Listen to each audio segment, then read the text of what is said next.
Bu Sevinç. hayatta Ha. söyle. Ya Yok söyle. ne söyleyeyim? Devamını getir de sözünün. Ya lazım değil. Niye lazım değil? Söylersen devamını da getir de. Ekranda basamız. Bugün devam getirmirəm de seçtim. Bu hayatta uşaqlar bu hayatta qorxu falan lazım değil. Birisi niyə qorxsun məndə? Mən onun dostuyam bu bir. İstədiyi şey eləyər. İkincisi isə bu hayatta qorxu lazım değil. Hörmət var həyatda hər zaman. Qorxu ilə heç nə olmaz.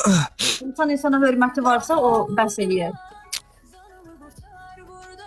Ha, ben orada zarafat olsun diye söyledim ki öyle sırası ne desem olur. Serioznya Alman'da ona serioznya bakış lazım diye. Deyir də.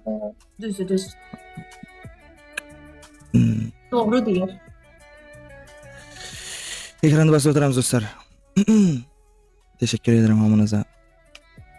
Boş ver şah. Boş verdim. Ha, Hə. sabah ne edirsən yarın? İçeri şehir gelirsiz. Tamam mən söyləyərəm sənə. Ha yok.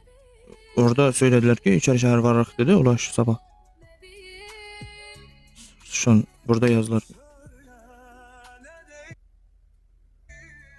Bakı'da sene salam var şah. Selamın. Ve aleyküm selam. Ekranda basamız dostlar. Canlar hamı ekranları vursun. Komand Şadan girecek.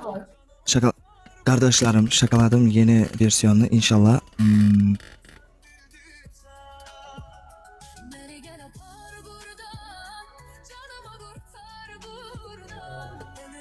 Mikrofon. Ha.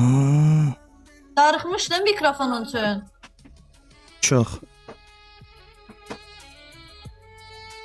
Güzel. O da sənin üçün darıxıb.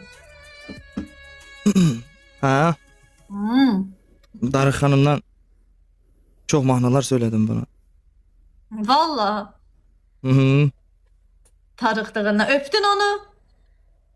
Tabii ki. Niye öpmürüm? Niye öpmürüm? Çok seviyorum da. Aynır boş şeyler yazma. Sen. Senin gecemi yarım ben hala. Sonra bakma. Dedim de gelip. Hə. Ekranda basıp oturur musun? Arayıb. Ha! Mikrofonda da indi.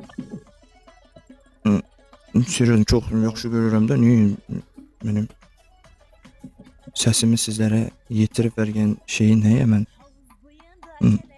sevmiyorum. Seviyorum tabii ki.